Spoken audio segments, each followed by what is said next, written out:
여러분 안녕하십니까. 경제현장 오늘 고항철입니다. 대통령 선거철 단골 공약이던 코스피 5천이 현실이 됐습니다. 코스피는 오늘 장 초반 5,019.54포인트까지 올라 사상 처음으로 5천선을 돌파했죠. 코스피 5천의 동력 그리고 향후 전망 토론에 앞서 현장에 나가 있는 기자 연결해서 지금 시장 분위기 먼저 살펴보겠습니다. 오세영 기자. 네, 저는 지금 한국거래소에 나와 있습니다. 네, 오늘 5천을 돌파했는데 지금 분위기는 어떻습니까? 네, 2% 넘게 상승하며 질주하던 코스피는 어제보다 1% 넘게 오른 4,990선 안팎에서 거래되고 있습니다. 앞서 코스피는 삼성전자를 비롯한 시가총액 대형주들이 프리마켓부터 질주하며 개장 직후 5,000선을 돌파했는데요. 지난해 10월 4,000피를 돌파한 지 석 달 만에 5,000피 고지에 오르는 데 성공했습니다. 이후 장중 5,019선을 찍은 후 현재는 오름폭을 다소 줄인 모습인데요. 외국인이 4천억 원 가까이 팔아치우고 있는 영향이 큰 가운데 개인과 기관이 그 물량을 사들이며 지수를 끌어올리고 있습니다. 올해 첫 거래를 4,224선에서 시작한 코스피는 연일 사상 최고치 행진을 이어가며 한 달도 채 안 돼 800포인트 가까이 오르며 이제 6,000피를 바라보게 됐습니다. 네, 외국인들은 팔고 있는데 역시 상승 동력은 반도체 업종이죠. 네, 그렇습니다. 삼성전자와 SK하이닉스는 3% 안팎의 상승세를 유지하고 있습니다. 삼성전자는 오전 프리마켓에서 한때 16만 원을 찍기도 했는데요.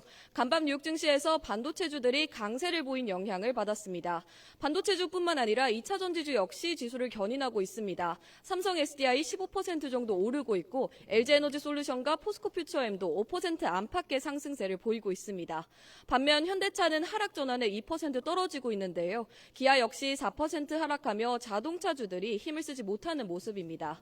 또 지정학적 긴장 완화에 대표 방산주인 하나에어로스페이스 역시 하락 중입니다. 오전 초강세를 보인 코스피가 계속해서 상승분을 반납하고 있는 가운데 다시 5,000피에 올라선 채 마감할지 주목됩니다.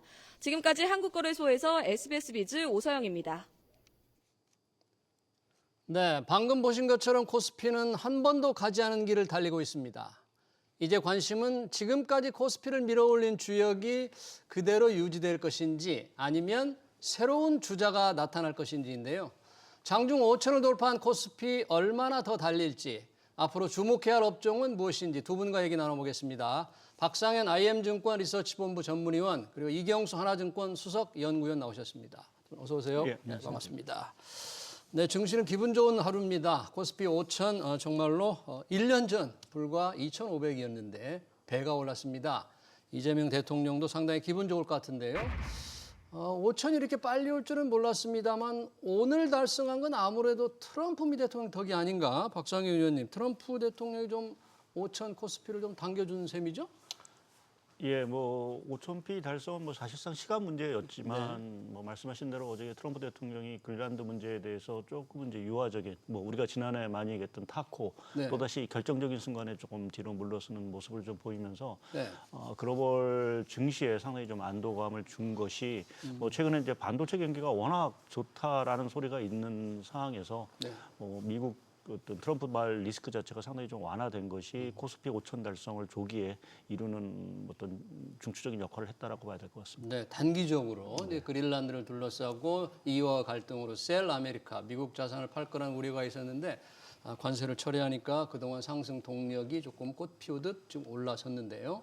잠깐 제가 언급을 했지만 1년 전 보니까 코스피가 2,400, 2,500 정도였더라고요. 그래서 코리아 디스카운트다.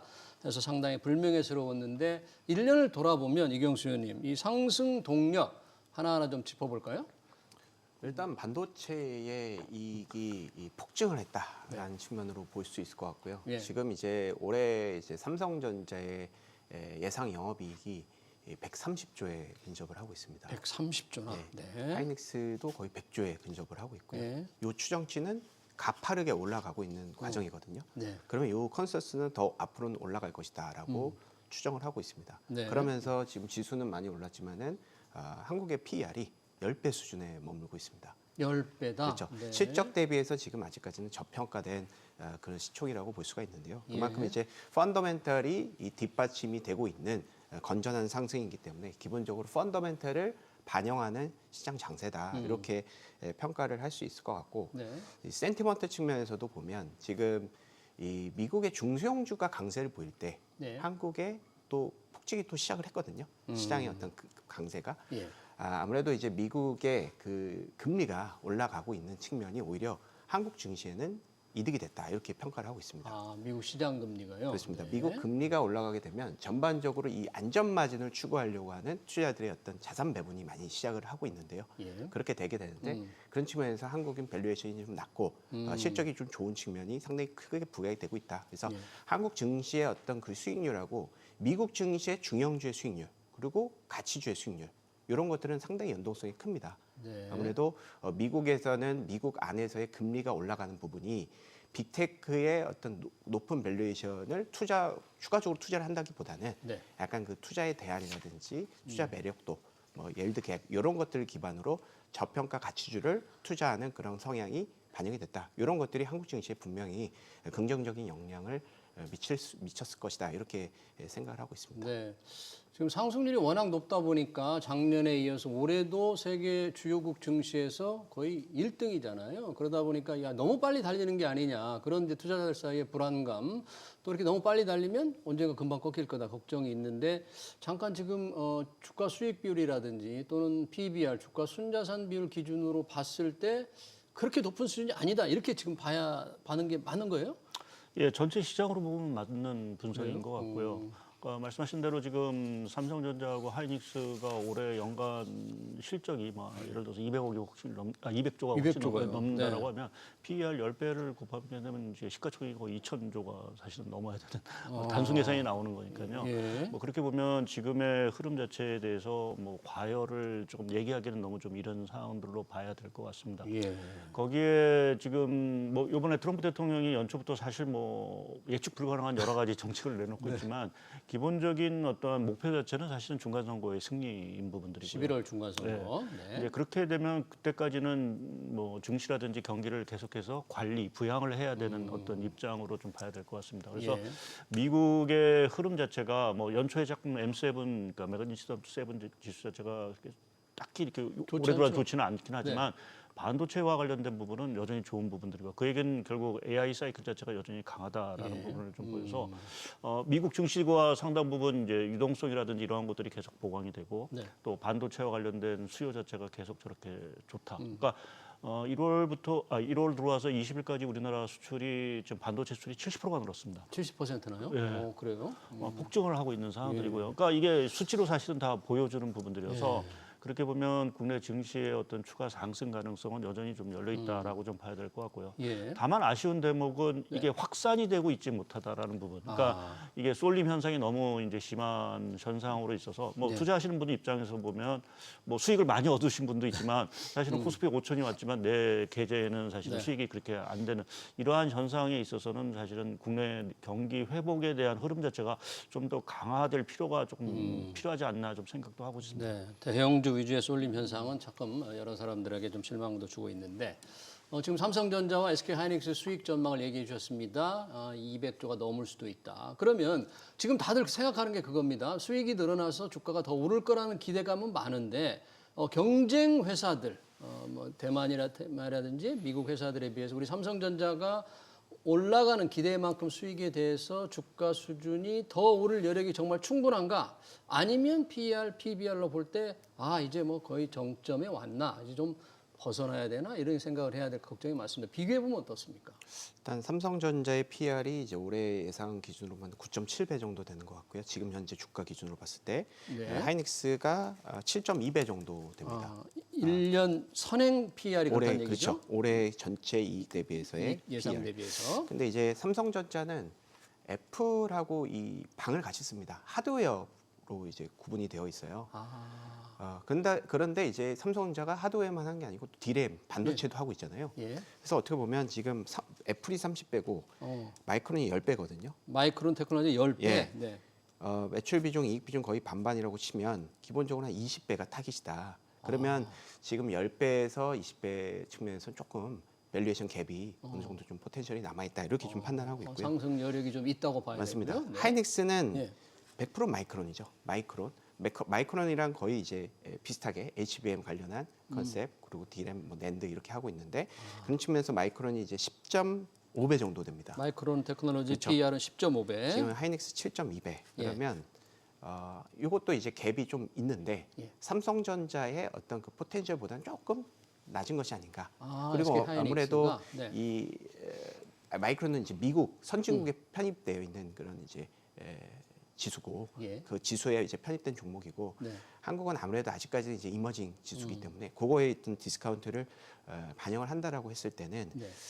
밸류에이션 뭐 삼성전자 하이닉스 모두 다 밸류에이션에 업사이드는 분명히 있다. 그렇지만 삼성전자가 조금 더 여력이 좀 더 큰 거 아닌가 네. 이렇게 좀 생각을 하고 있습니다. 비교할 수 있는 경쟁 기업의 주가 수익 비율과 상대적으로 비교해 본다면 그렇게 분석을 했는데요. 지금 현재 반도체가 주도주인데 현재 강세장을 이 반도체 업종이 끌고 있습니다만 주도주가 정말 더 갈 거냐? PER로는 더 갈 것 같은데 만약에 이게 주도주가 조금 부딪힌다면 장이 꺾이는 거잖아요. 이 강세장에서는 뭐 주도주에 올라타라는 말이 증권의 격언입니까? 투자 격언? 그런가요? 예, 뭐 격언이고 뭐 최근의 흐름은 더더욱 그 현상 자체가 더 뚜렷한 부분인 것 같습니다. 예, 뭐 우리나라뿐만 아니라 사실 예. 미국도 뭐 아시겠지만 그뭐 M7 시가 종액이 전체 S&P에서 차지한 비율이 30%가 훨씬 넘는 상황들이기 때문에 예. 사실은 그 미국도 이러한 쏠림 현상에 사실은 벗어날 수는 없는 부분들인 것 같고요. 네. 더더구나 지금 전 세계 뭐 경제 자체가 뭐 이렇게 싹 떡히 좋다라고 말씀드리긴 사실은 좀 어렵지만 네. 사실은 그 지금의 그 경기가 그래도 굴러가고 또 미국 경제 같은 경우는 뭐 예상보다 상당히 조금 좋은 성장률이 나오는 거는 결국 AI 투자. AI 투자. 예. 그 상황들에다가 네. 최근에 들어와서 주목되는 부분 자체는 이게 기업만의 투자가 아니라 이제 정부가 나서서 이제 AI 산업을 육성을 하고 있다라는 부분 자체가 상당히 좀 중요한 거고요.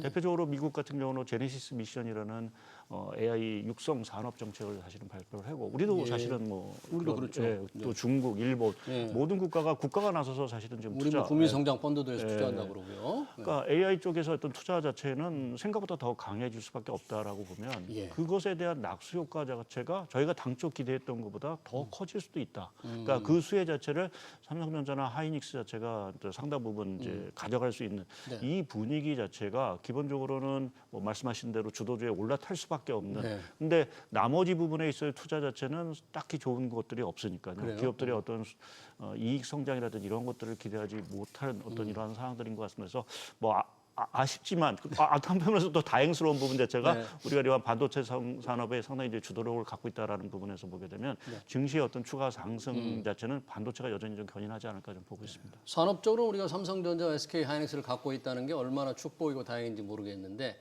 투자자 입장에서는 두 반도체 회사 주식이 없는 분들은 상당히 지금 속이 조금 이렇게 좀 끓이고 있을 텐데요. 최근 뭐 반도체만이 아니잖아요. 뭐 조선 방산도 조금 그동안에 많이 달려왔고 특히 로봇 자율주행 그런 기대감을 갖고 현대차 그룹이 아주 강하게 달려왔는데 현대차 그룹은 어떻게 보십니까? 오늘은 조금 좀 약세를 보이고 있습니다만. 현대차가 전형적으로 이제 저평가를 상당히 좀 부각되었던 그런 쪽이고요. 현대차가 상승하기 직전에 이제 올해 이제 초 기준으로 봤을 때는 PER이 6배 정도 됐습니다. 이게 지금 10배, 11배 수준까지 올라온 거예요. 그래서 이런 측면에서 저평가가 지금 해소가 되는 그런 속도가 상당히 빠릅니다. 지금 글로벌적인 어떤 트렌드입니다. 지금 저평가이고 실적이 괜찮은 퀄리티 위주의 종목군들이 빠르게 순환매를 좀 돌고 있는 측면이 있거든요. 그런 측면에서 저평가가 해소가 되고 있다라는 측면으로 일단은 저는 이해를 하고 있고 여기다가 이제 그 말씀 주셨던 이제 뭐 로봇에 대한 어떤 기대감, 뭐 이런 기대감이 좀 있는 측면이 있습니다. 그래서 일단은 이 저평가 해소라고 한다라는 그 모멘텀은 지금 현대차의 실적 추정치가 막 올라가거나 막 그렇지는 않거든요. 반도체하고는 좀 다릅니다. 실적 추정치가 그냥 환율 상승분만 반영이 된 정도예요. 그렇기 때문에 일단 저평가라는 그런 메리트는 어느 정도 좀 해소가 되어 가고 있다. 다만 해소되고 있다. 왜냐하면 시장의 지금 밸류에이션 10배인데 지금 10배 수준까지 갔기 때문에 시장하고 동일한 밸류에이션이기 때문에 지금 6배일 때랑 10배일 때랑 시장의 어떤 키 맞추기는 어느 정도 됐다라고 판단을 합니다.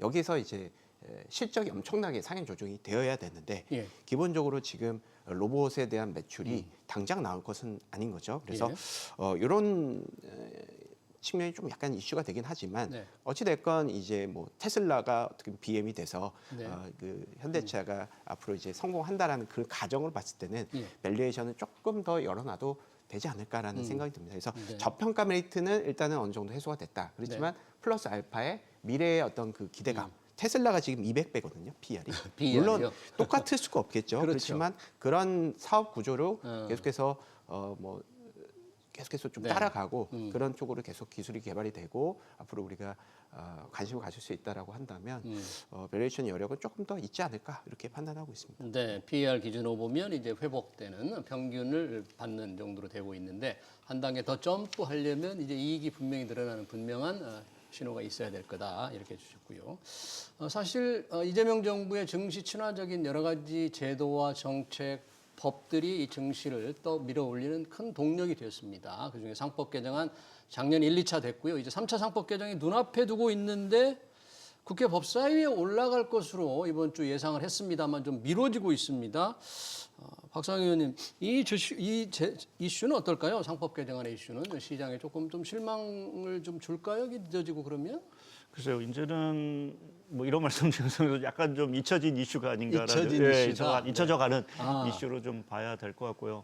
오히려 지금 관심을 갖는 거 작년까지만 해도 이제 정부의 여러 가지 이제 상법 개정, 지배구조 개선, 뭐 이제 양도소득세 문제, 뭐 배당, 뭐 이러한 것들이 상당 부분 이제 증시의 어떤 부양의 주요 동력이었지만 올해 들어와서 뭐 앞서도 얘기하셨지만 이제 워낙 반도체 그 실적 상향 조정 자체가 상당히 뭐 가파르게 사실 이루어지고 있는 상황들이고요. 거기에 이제 현대차 같은 경우도 뭐 실적은 아직 따라오고 있지 못하지만 이제 로봇이라든지 또 이제 또 이제 뭐 보스턴 다이나믹스의 그 해외 상장 이슈도 있고 또 한 가지는 이제 그 엔비디아와 같이 이제 자율주행차를 이제 조금 또 도입하고자 하는 여러 가지 이제 시도가 사실은 되고 있어서 오히려 지금의 어떤 그 증시의 중심에 있어서는 뭐 이익이라든지 이러한 좀 어떤 그 기업의 어떤 가치를 좀 리레이팅 시키는 그러한 이슈 자체가 사실은 좀 시장을 좀 지배하고 있다라고 좀 생각을 좀 하고 있습니다. 그래서 그러한 관점에서 보면 뭐 상법 개정은 결국 이루어질 거로 보고 있어서 그 문제 자체가 시장에 그렇게 큰 악재로 작용하지는 않을 거로 좀 보고 있습니다. 그러네요. 이제 기업의 이익 전망 같은 게 본질적인 이슈로 증시가 움직이고 있기 때문에 그 상법 개정안은 이제 어느 정도 다 반영이 됐다고 봐야 되겠죠. 특히 작년에도 1, 2차 개정이 되면서.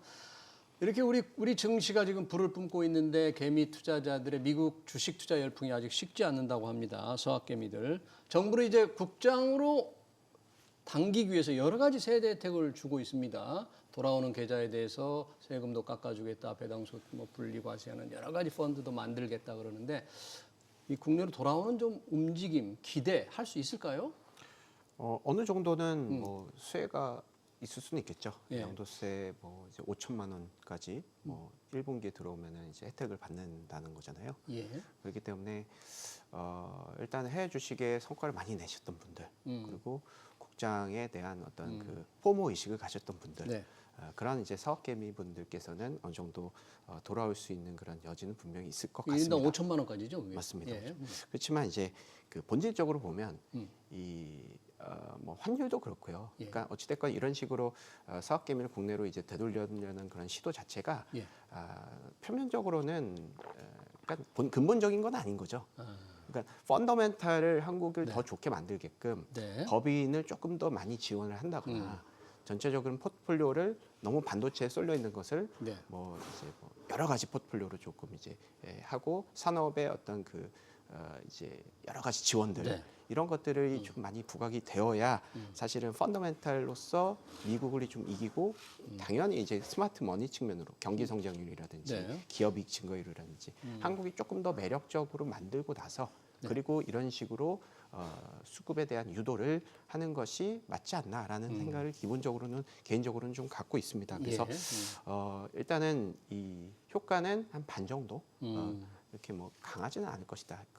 그렇지만 이제 지금 수급의 거의 핵심 자체가 이게 뭐 미국에서 이제 빠져나온 돈이 국내 증시로 들어가고 있다 이런 컨셉이라기보다는 작년 말부터 이게 부동산 가격 상승세를 국내 주식이 확 이겨버렸잖아요. 그렇죠. 이런 자산의 어떤 그 큰 이제 그레이트 로테이션이 나타나고 있는 환경이라고 저는 생각을 하고 있습니다. 뭐 너무 잘 아시겠지만 은행 예금도 많이 증식하고 맞습니다. 있고요. 고객 예탁금도 엄청 증가하고 있고 그리고 펀드의 어떤 설정액도 엄청 급증을 하고 있고요. ETF에 대한 어떤 개인들의 매수세도 계속 일어나고 있고 이런 흐름들이 국내의 어떤 그 리테일 자금이 시장을 계속해서 움직이려고 하는 그런 흐름이 상당히 좀 견고하고 상당히 좀 중장기적으로 이어지는 그런 흐름이 나타나고 있습니다. 그래서 이런 흐름들이 조금 더 주가에 조금 더 우호적인 그런 역할을 할 것이 아닌가 이렇게 판단하고 있습니다. 그러네요. 지금 이 증시에 영향을 주는 여러 가지 변수가 있습니다만 기업 수익, 정부 정책도 있지만 원 달러 환율도 굉장히 중요한 변수인데 그동안에 1,480원을 넘어서서 1,500원을 위협한다 불안감이 있었거든요. 이 환율이 그런데 조금 지금 안정될 듯한 분위기도 있습니다만 지금 환율 움직임은 앞으로 어떻게 될 것 같은지 우리 환율도 상당히 전문적으로 보시는데 그리고 외국인들 이게 외국인들 투자에 영향을 미칠 것 같은데 외국인 투자에는 지금 영향을 주고 있는지 궁금합니다. 예, 일단 환율과 관련돼서 사실은 저는 조금 원달러 환율을 좀 하락을 계속 좀 말씀을 좀 드리고 있고요. 그러니까 결국 이제 추가 상승에 대한 부분 자체는 조금 제한되지 않을까 하는 생각을 하고 있습니다. 그러니까 아시겠지만 트럼프 대통령이 뭐 매일 오락가락하고 있긴 하지만 뭐 기본적으로는 이제 금리 하락을 계속해서 얘기를 하고 있는 상황들이고요. 그렇죠. 예, 그렇게 보면 달러 부분에 있어서의 약세 압력 자체는 조금 갈수록 좀 커지지 않을까 좀 생각을 하고 있고 또 한 가지 이제 일본의 그 다카이치 총리가 사실은 들어오면서 뭐 조기 총선도 하면서 뭐 이제 재정 부양 의지를 강하게 하고 있지만 또 한편에서 보면 엔화가 더 이상 추가적으로 약세가는 것도 일본이 좀 부담스러워하는 부분들이 좀 있는 거예요. 추가적인 약세는. 네. 그래서 그거를 생각해보면 좀 우리가 그동안 엔화에 상당히 많이 연동을 좀 해왔다라는 부분에서 보게 되면 조금 이제 원화에도 조금 강세 의지 좀 되고 있고요. 또 앞서 말씀하신 여러 가지 이제 좀 자금을 국내 외국인 자금뿐만 아니라 이제 국내 개인 투자 자금을 이제 국내로 돌리기 위한 어떤 그러한 모습들이 이제 가시화되고 있고 또 국민연금이 뭐 조만간 국내 투자 비중을 늘리겠다라는 어떤 회의를 할 수 있다라는 뉴스까지도 사실은 좀 나오고 있어서 국내 주식 투자 비중을 예, 늘리자. 그렇게 되면 이제 해외로 나가는 자금이 이제 줄어들겠죠. 거기에 뭐 오늘 나온 뉴스 아직 확인된 건 아니지만 만약 환율이 불안하게 되면 대미 투자하는 거 올해 좀 늦출 수 있다. 외신 보도가 나왔죠. 예, 네. 그래서 그러한 것들을 보면 이제 원화의 좀 약세 심리, 쏠림 현상 자체를 상당 부분 약화시킬 수 있다라고 좀 보고 있어서 그렇게 보면 저 원달러 환율 자체가 뭐 아주 급하게 떨어지기는 어렵다 하더라도 전체적으로 하락 쪽에 좀 무게를 좀 둘 가능성. 한두 달 후 1,400원까지 떨어질 거라고 대통령도 예상했는데. 그건 아마 그 WGBI라든지 뭐 이런 것들 아마 염두에 두시고 말씀하신 것 같고 일반론적인 부분을 저는 얘기했다고 얘기를 합니다. 그래서 뭐 그 정도 수준을 갈지는 뭐 또 뚜껑을 열고 근데 워낙 말씀을 하면 또 이루어지고 있어서 하여튼 모르겠습니다. 코스피도 5,000 예, 그래서 하여튼 뭐 그렇게 되면 좀 다행스러운 부분에서 좀 원화 환율의 하락을 좀 얘기를 하고도 있고요.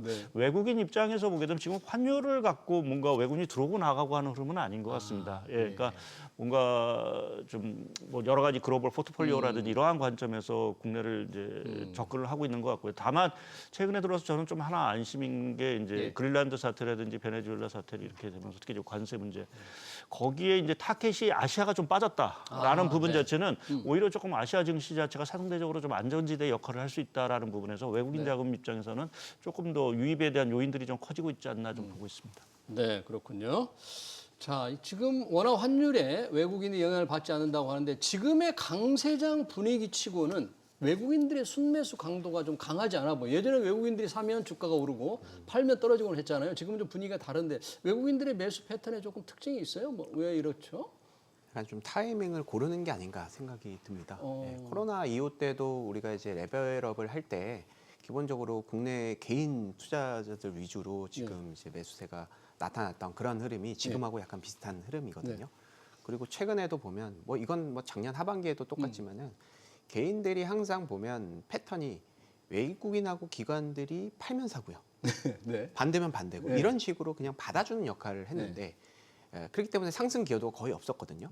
근데 지금은 상승을 코스피가 물서 1, 2% 올랐는데 개인들만 사고 금융투자는 이제 개인들이 ETF 매수를 하면 이제 들어오는 거니까 그들이 매수하고 기관하고 외인들이 팔았는데도 지수가 올라가는. 이건 어떻게 보면 개인들이 시장 끌어올렸다라고 얘기해도 ETF 자금이 다 개인들이 많은 그렇습니다. 자금이 순매수로 들어오니까. 예, 그렇습니다. 그래서 그런 측면으로 해석을 한다라고 하면 실질적으로 지금 외국인들도 결국은 환율에 상승을 해서 자산 배분 측면에서 국내 증시 팔고 싶지만 실적 보면 다시 사고 싶거든요. 그래서 결론적으로는 개인들의 어떤 수급이 상당히 좀 두터운 상황에서 외국인들도 결국은 환율 때문에 국내 증시를 팔 거다 이렇게 생각하지는 않고 결론적으로 높은 환율에 계속 외인들도 매수가 들어오는. 왜냐하면 실적이 계속 개선이 될 거니까. 원달러 환율 100원당 한국의 기업이익 증가의 어떤 그 그걸 분석을 해보면 한 30조 정도는 플러스 요인이 있거든요. 네. 그래서 그런 흐름으로 일단 실적이 개선이 되면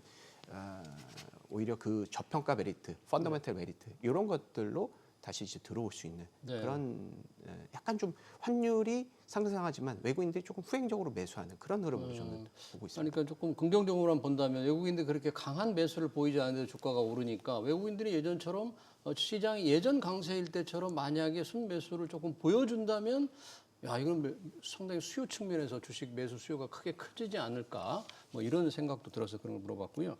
지금 코스피 상승세에 비하면 코스닥은 뭐 오늘 상황은 좀 다릅니다만 그동안은 조금 상대적으로 상승세가 좀 둔화, 좀 부진했는데 이거 코스닥에 있는 주요 업종들 뭐 2차 전지라나 바이오 뭐 이런 것의 부진 때문입니까? 어떻게 봐야 됩니까?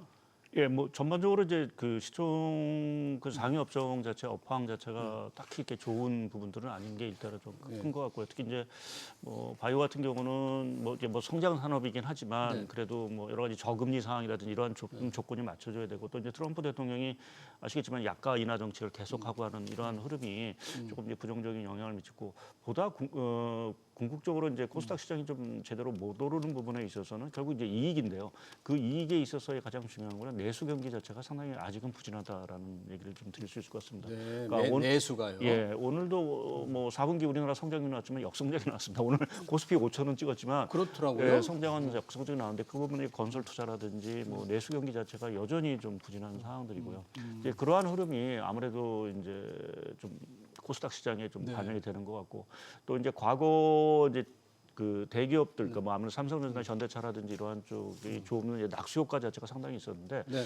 지금은 사실 그 낙수 효과라는 부분 자체가 상당히 좀 제한적인 것 같습니다. 뭐 자동차도 보시게 되면 이제 전기차 위주로 이제 재편이 되고 하다 보니까 그동안 과거처럼 이제 자동차가 좋으면 뭐 낙수 효과를 이러한 개념 자체가 조금은 좀 약화되는 것들도 코스닥 시장에는 좀 부정적인 영향을 미치지 않나 좀 보고 있습니다.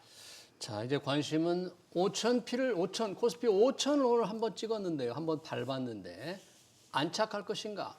올 한 해는 얼마나 더 달릴 수 있을 것인가 전망이고 그 달리는 앞서서 누가 먼저 주도할 것인가입니다. 이경수 의원님 어떻게 보십니까? 올 코스피 전망치랄까, 목표치랄까 어떻게 예상을 하시는지 누가 또 선도할 건지. 일단은 뭐 지금 이익이 반도체가 그러니까 코스피가 지금 이제 올해 예상 영업이익이 450조까지 올라왔습니다. 450조. 예. 여기에서 그러니까 작년 하반기만 하더라도 영업이익 추정치가 26년 기준으로 봤을 때 250조에서 260조였거든요. 네. 그러니까 이걸 누가 상향 조정시켰느냐? 반도체. 반도체 투톱이 기여도가 95%입니다. 그러네요. 이 두 개 기업이 모두 다 실적을 끌어올렸다. 네. 이렇게 보시면 될 것 같습니다.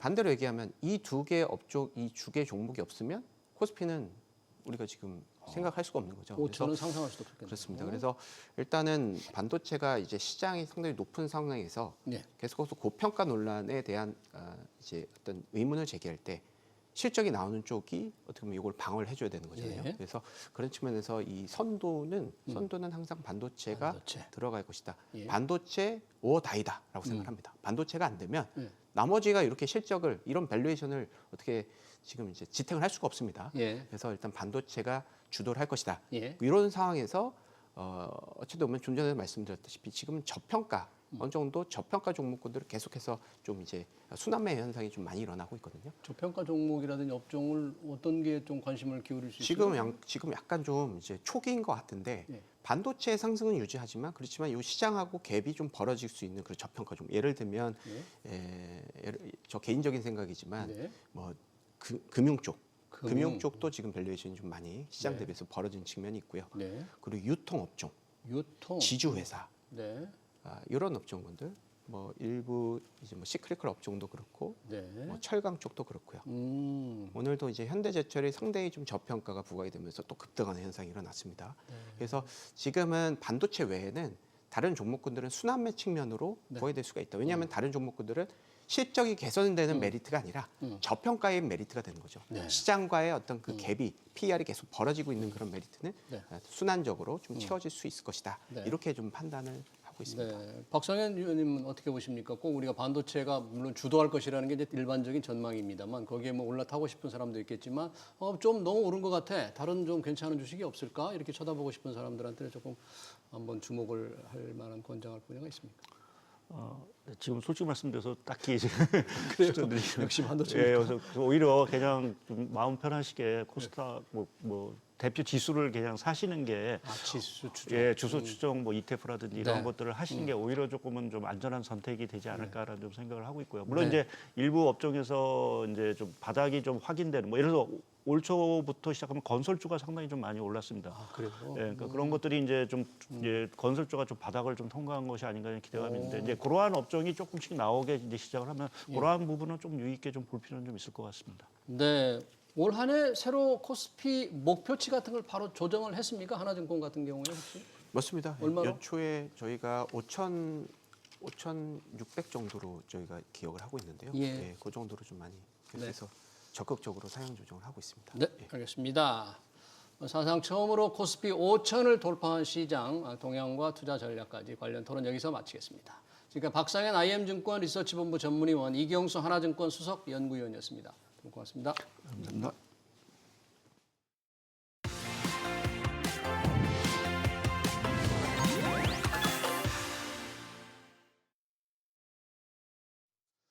네, 요즘 부동산 시장의 최대 관심사는 이른바 똘똘한 한 채를 겨냥한 세금 강화 여부입니다.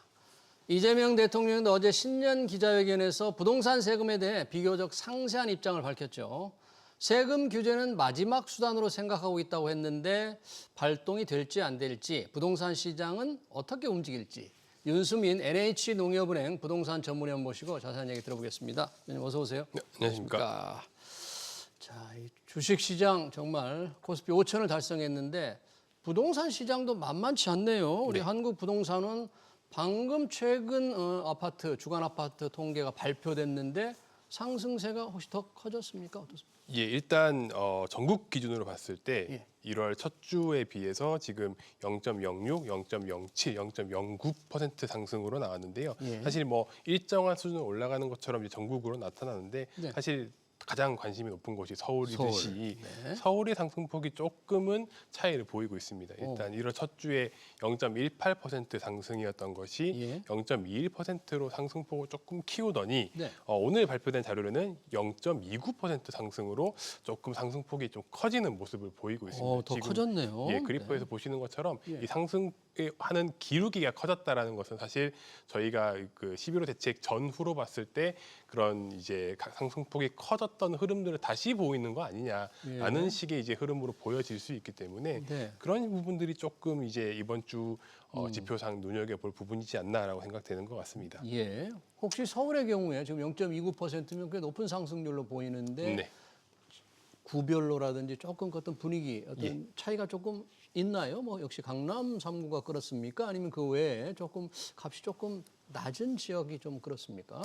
네, 최근 분위기 특성상 사실 이미 가격대가 많이 올라간 강남 3구나 용산 이런 곳들이 가격 상승폭을 크게 확대하기는 좀 어려운 구조이긴 합니다. 예. 그렇다 보니까 저희는 이제 이런 현상을 두고 갭 메우기라는 용어를 좀 쓰긴 하는데요. 예. 상급지와 하급지, 중급지 사이에 가격의 격차가 줄어드는 것을 갭 메우기라고 합니다. 근데 그런 현상들이 조금 구별로도 나타나는 것 같습니다. 네. 대표적으로 이제 그 강남 3구 서초에 가장 붙어 있는 동작구 같은 경우가 예. 서울에서 상당히 높은 0.51%의 상승률을 기록을 어휴. 했고요. 네. 그리고 저희가 사실 뭐 금관구라는 이름을 붙이면서 조금 이제 중급지라는 이름을 좀 타이틀을 달고 있는 관악구 같은 경우에도 0.44%가 상승을 했습니다. 예. 사실 뭐 대책 시행 이후에 강남 집값이 잡히지 않는 것들에 대해서는 네. 일반적으로 이제 강남이니까라는 인식들을 많이 가지고 계셨는데 네. 최근에 이제 뭐 노도강 그리고 금강구 이런 지역들까지 가격 상승폭이 좀 확대가 되는 모습을 보이고 있는 게 특징이고요. 네. 사실 이런 것들은 저희가 어떻게 해석을 해야 될까라고 이야기를 했을 때 예. 결국 이 지역들은 실거주자들이 많이 선택을 하게 되는 그런 실거주자들이? 지역들입니다. 예. 그 예를 들어서 생애 최초는 지금 주택의 LTV 규제를 조금 덜 적용받고 있거든요. 예. 그래서 일반적으로 주택을 두 번째 구입하시는 분들보다는 네. 대출을 많이 활용을 하실 수 있는 구조입니다. 네. 그렇다 보니까 이제 생애 최초로 구입하시는 분들을 실제 이제 뭐 전세 가격 상승에 대한 부분에 대한 부담으로 구입하시는 실제 수요자라고 본다고 하면요. 네. 이분들이 많이 구입하시는 가격대에 있는 지역들에서도 가격의 상승폭이 커졌다. 네. 결국 갭 매우기가 갭 매우기. 그 실제 거주자들, 실수요자들을 중심으로 네. 매매가 일어나면서 갭 매우기 현상이 좀 서울 전체로 확대되고 있다. 이렇게 이제 해석을 할 수 있을 것 같습니다. 그러네요. 근데 집값이 계속 오른다 보니까 자기가 집을 좀 확보해야 되겠다, 사야 되겠다 하는 분들이 돈을 빌릴 수 있는 최대한 돈으로 살 수 있는 자신의 형편에 맞는 네. 지역에 아무래도 수요가 늘어나면서 비싼 동네와 서서히 갭이 조금 줄어들고 있다 그런 얘기네요. 맞습니다. 지금 여러 가지 규제가 있는데 혹시 거래량도 지금 분위기가 조금 늘고 있다 이런 통계도 좀 나오던데 많이 네. 늘고 있어요? 사실 거래량은 아직까지 통계를 가지고 이야기하기는 조금 좀 통계가 축적되는 시간이 좀 걸리기 때문에 말하기 조금 이를 것 같긴 한데요. 예. 저희가 평균 이제 4천 건, 5천 건 정도 서울에서는 아파트 매매 거래량 그 정도 월 평균으로 보고 있는데 예. 다만 이제 이 거래량 자체는 조금 줄었을 것으로 판단을 하고 있습니다. 예, 근데 지금 이제 저희가 이런 현상들을 거래량은 줄었는데 네. 가격은 상승하는 이런 이제 현상들을 두고 뭐 부동산 시장에서는 이례 현상이다라고 이야기를 합니다. 이례적이다라고 이례적이다. 해서 네, 네. 맞습니다. 그런데 그런 이례 현상들이 나타나고 있는 이유가 뭐냐라고 보면은 예. 결국 매물이 크게 줄었기 때문이라고 분석을 하게 되는 거거든요. 지금 11호 대책 시행 이후에 네. 서울의 아파트 매물 증감을 봤더니 매물이 한 15% 이상 줄었다라는 식의 통계들이 나오고 있습니다. 예. 결국 수요자들이 마음은 급한데 네. 살 수 있는 아파트 매물들은 줄어들었다 보니까 네. 여기서 높게 형성된 호가에서도 거래를 하게 되고요. 예. 그런 것들이 거래량 자체는 많지는 않지만 가격을 계속해서 상승시키고 또 호가를 상승시키는 예. 그런 형태의 반복을 가지고 있다. 예, 그렇게 분석할 수 있을 것 같습니다. 네, 그러네요. 여러 가지 정부 대책에도 불구하고 이제 시장이 거래는 줄었습니다만 가격이 오르니까 이제 관심은 과연 정부가 예고한 공급 대책이 얼마나 나올 것인가. 그리고 시장이 그래도 잘 안 잡히면 아마 세금을 더 높이지 않겠나. 이게 이제 최대 관심 같은데요. 네. 지금 이 부동산 전문가들 사이 또 시장 사이에서 상당히 그 세금이 어떻게 높아질 거다 그런 구체적인 소문들이 좀 많이 돈다고 하는데 어떤 얘기들이 좀 혹시 오고 가고 있나요? 실제로 지금 시장에서 가장 이제 좀 두려움에 떨고 계신 분들은 네. 고가 주택을 가지고 계신 분들인 것 같습니다. 예. 뭐 저희가 고가 주택에 대해서 딱히 정의를 내릴 수는 없긴 하지만 일단 그냥 비싼 아파트 30억 넘는 그런 아파트들 3, 같은 40억 경우, 예, 이상. 그런 것들, 네. 예, 하는 것들 같은 경우에는 일단 금액 자체가 많이 올랐기 때문에 세금에 대한 부담이 커질 수밖에 없는 구조가 네. 가지고 있습니다. 네. 그래서 그런데 여기서 지금 전반적으로 기조 자체가 고가 아파트에 대한 세액 부담을 조금 증가시키겠다. 여기 보유세가 되었건 종부세가 되었건 예. 여기에 뭐 다주택자의 경우에는 일단 그런 세금 부담에 대한 부분이 더 커질 수 있다라는 이제 그런 예. 어찌 보면 아직 확정된 부분은 하나도 없지만 네. 그런 가능성을 염두에 두고 시장들이 대응을 하고 인식을 하고 있기 때문에 예. 그런 부분들이 좀 이제 두렵게 받아들여지는 부분인 것 같고요. 네. 사실 세금은 세부담이 커지는 경로는 크게 4가지 정도로 저희가 네 정리를 가지요? 하고 있습니다. 네. 예. 일단 첫 번째 말씀드린 것처럼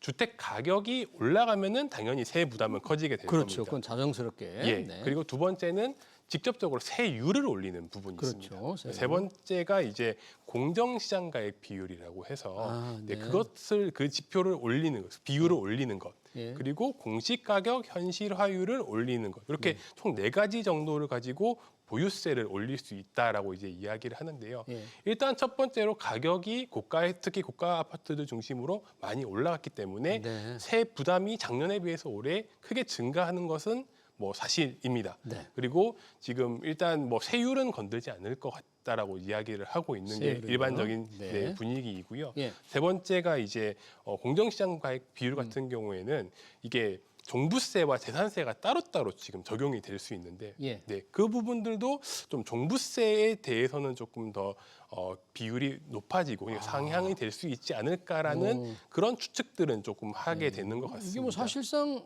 세율 인상 효과가 있는 거잖아요. 세금이 늘어나니까. 맞습니다. 네. 예, 그래서 세금 직접적으로 올릴 수 있는 그런 부담 그렇게 되기 때문에 이 부분이고 마지막으로 네. 공시 가격 현실화율은 일단 26년에는 올리지 않는 걸로 작년에 이제 네. 발표가 됐기 때문에 네. 그런 부분을 본다면은 뭐 상승의 폭은 제한적이겠으나 네. 일단 보유세가 작년에 비해서 올해 증가하는 것은 뭐 어쩔 수 없이 당연하게 맞닥뜨려야 되는 현실이다라고 이제 인식을 하고 계신 것 같습니다. 네.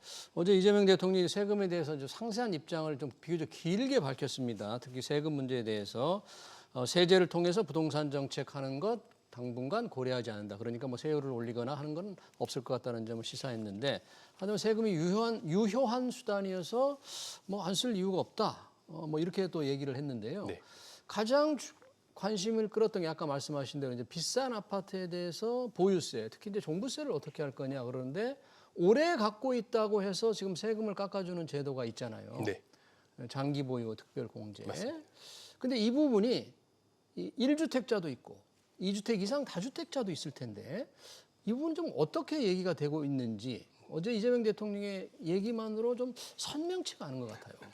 네, 일단 어제 이제 예. 기자 간담회에서 이제 느꼈던 부분들을 그냥 뭐 저희 그 워딩대로 받아들여야 되는 부분들은 일단 있다고 생각합니다. 그냥 어제 이야기했던 게 유효한 수단이긴 하지만 규제 수단으로 세금을 전용하는 것은 바람직하지 않다라는 네. 이제 말씀을 하셨는데, 일단은 그 말은 그대로 받아들이는 게 맞다라고 생각을 하고요. 네. 이게 처음에 이제 대통령 후보자 시절부터 세금으로 집값을 잡지는 않겠다라는 이제 공약들을 계속 이야기를 했었고, 그러니까 그 워딩 그대로 예. 이번에 기자 간담회에서 발표된 내용도 이어진 것들이다라고 이제 그렇게 네. 포괄적으로는 보고 있는데, 네. 다만 어제 이제 이야기했던 것 중에 세금으로 집값을 잡는 게 최후의 수단이 될 수는 있다라는 네. 이제 그런 멘트가 있었습니다. 네. 그 부분에 대해서는 말씀하신 대로 이제 어떤 방법이 됐건 이게 장기보유 특별공제가 예. 됐건 뭐든지 됐건 이제 기조 자체는 그래도 지금까지 하지 않겠다라는 부분이지만 네. 그래도 불가피한 상황에서는 세금 규제를 어떤 식으로도 할 거다라고 네. 이제 받아들이는 게 예. 좀 일반적인 시선인 것 같긴 예. 하고요. 그리고 장기보유 특별공제 네. 같은 경우에는 일단 지금 이게 보유와 거주를 했을 때 보유와 거주, 그렇죠. 예, 그것들을 가지고 예. 그 장기보유 특별 공제율이 이제 네. 축적되게 됩니다. 네. 그렇게 해서 총 보유했을 때 40% 네. 그리고 거주했을 때 40% 더해서 총 80%까지 네. 최대 80%까지 이제 이걸 공제를 해주게 되는 부분인데요. 네. 얘는 양도 차익에 대해서 80%를 감면해 준다라는 그런 식으로 해석하시면 되는데, 이게 지금 보유를 하기만 해도 규제 지역 외 지역 같은 경우에는 2년 이상 보유를 하기만 하면은 이 장기 보유 특별 공제의 대상으로 적용이 되게 됩니다. 네. 실제로 거주를 2년 하지 않더라도 보유만 가지고만 해도. 있어도 네. 그러면은 2년을 시작해서 이게 기간이 늘어날수록 보유에 대한 부분들에 대해서 장기 보유 특별 공제를 할 수 그런데 있다는 규제 지역 부분이거든요. 아닌 곳을 말씀하시는 거죠? 맞습니다. 네. 예. 네. 규제 지역인 경우에는 거주를 해야지만 해야 또 되고요. 가능한 부분이고요. 그렇다 보니까 그럼 다주택자 같은 경우에는 내 집 말고 다른 집이 있는 사람이기 때문에 예. 사실은 이게 장기 보유 특별 공제의 대상이 될 수 있냐 없냐에 대한 부분들을 이제 이야기하는 건데, 다주택자가 내 집을 하나 더 가지고 있는데 이거를 보유만 하고 있어도 장기 보유 특별 공제의 대상이 될 수 있다라는 부분으로 이제 해석을 해야 되는 부분이거든요. 지금 그렇습니까? 지금 다주택자도 비규제 지역에서 네. 장기 보유 특별 공제를 혜택을 받고 있습니까? 그렇게 들어갈 수 있습니다. 네. 그렇다 보니까 이런 물론 무조건 다 이제 할 수 있는 부분들은 아니긴 합니다만, 네. 그래도 이거를 내가 거주를 하지 않더라도 네. 장기보유 특별 공제는 1주택 됐을 때 받을 수 있는 구조입니다. 네. 예. 그렇다 보니까 다주택자를 잠재적으로 이제 시장의 가격 상승을 조금 교란하는 그런 특정의 집단으로 이제 본다라고 하면은 이 집단에 대해서 과연 세금 혜택을 주는 것이 정책적인 방향성에서 맞느냐에 대한 부분들을 가지고 1주택자와 다주택자에 대한 부분을 이야기를 하는 거고요. 그러면 1주택자, 한주택자는 오래전부터 가지고 살아오던 사람인데 네. 그냥 살았을 뿐인데 집이 올랐거든요. 네. 한주택자는 보호할 필요가 있다는 걸 대통령이 또 맞습니다. 얘기를 했는데, 예. 그러면 지금 1주택자에 대한 장기 보유 특별 공제를 조정할 거다라는 방침은 채택이 안 될 것으로 좀 보여야 되나요? 지금 일주택자. 네, 일단 나왔던 그 민주당의 당론으로 그렇게 나왔던 이야기를 보면은 네. 그 1주택자에 대한 이야기보다는 최초에 이제 가격대, 양도 차익 구간에 따라서 보유에 대한 부분들을 조금 비율을 차등하는 것들로 나오긴 했었습니다. 1주택자라도? 예, 거기 그 2주택자라도라는 표현은 빠지긴 했는데, 네. 예, 그렇게 이제 나왔던 그런 언론의 기사 보도가 있었긴 했고요. 네. 하지만 그게 어떻게 적용될지는 이거는 정말 정책으로 나와 봐야지 않는 부분일 것 같다라고 해서 그걸 가지고 저희가 그 확답적으로 그렇다라고 말하는 것은 아직 조금 이르다고 생각되고, 다만 기조 자체는 이제 거주, 장기보유 특별공제는 실제로 거주를 했을 경우에 이거를 강화하는 쪽으로 적용을 하겠다. 그래서 그 실제로 너무 고가의 아파트에서 보유에 대한 그런 비율들, 특별공제에 대한 비율을 조금 조정이 할 수도 있겠다. 이런 부분들 정도만 조금 열어두고 보는 게 맞지 않을까 판단됩니다. 예. 네. 그리고 지금 당장 지금 적용될 수 있는 게 지금 다주택자 양도세 중과 유예제도인데요. 현재 5월 8일 날 유예제도가 끝나는데 연장 여부가 아직 정해지지 않은 거거든요. 몇 개월이 좀 남았습니다만 뭔가 이게 좀 연장을 하지 않음으로써 시장에 매물을 조금 다주택자들이 내놓도록 유도하기 위한 것 같은데요. 네. 어떨까요? 좀 촉매제가 될까요? 이걸 그대로 하면? 예, 지금 이제 시장에서 저희가 서두에도 말씀드렸던 것처럼 서울 아파트 시장에서 가장 불안한 부분들이 매물이 없다라는 부분이고요. 이걸 어떻게 조금 시장 상황을 바꿀 것인가라고 했을 때 사실 매물을 좀 단기적으로 끌어올릴 수 있는 방법이 양도세 중과 유예를 일단 좀 그만하겠다라고 했을 때는 단기적으로 매물이 늘어날 수 있다라고 판단을 했다라고 이제 생각을 할 수 있을 것 같습니다. 근데 이거는 실제로 방향성이 어떻게 갈지는 사실은 시작을 해봐야 이것도 아직 안 알겠기는 정해진 거잖아요. 예, 하긴 한데요. 하지만 만약에 이제 중과세수 유예 연장 안 한다라고 했을 경우에 과연 이게 시장의 매물이 급격히 증가할 수 있을 것이냐라고 본다면은 과거의 사례를 보면 그렇지 않았다가 조금 더 맞는 방향성인 것 같습니다. 그래요? 그 2020년도 같은 경우에도 이렇게 중과 유예를 연장 안 했을 때 매물이 도리어 출현하기보다는 도리어 시장을 조금 감추는 효과들이 좀 많이 나타났었고요. 오히려 매물을 잠그는 효과가 맞습니다. 있다. 그런 얘기예요. 예, 그리고 많은 많은 수요자들이 이거를 증여로 도리어 매매를 하기보다는 가족들에게 증여를 하는 형태로 소화를 시키려고 했던 부분이 많았기 때문에 도리어 이 부분들은 조금 단기간에 시장의 매물을 급격히 증가시키는 효과를 가져오기는 조금 어려울 수도 있다. 이렇게 좀 봐야 될 것 같습니다. 네, 알겠습니다. 최근 관심이 높아지고 있는 부동산 세금 강화 여부 관련 얘기 잘 들었습니다. 지금까지 윤수민 NH농협은행 부동산 전문위원이었습니다. 네, 고맙습니다. 감사합니다. 네.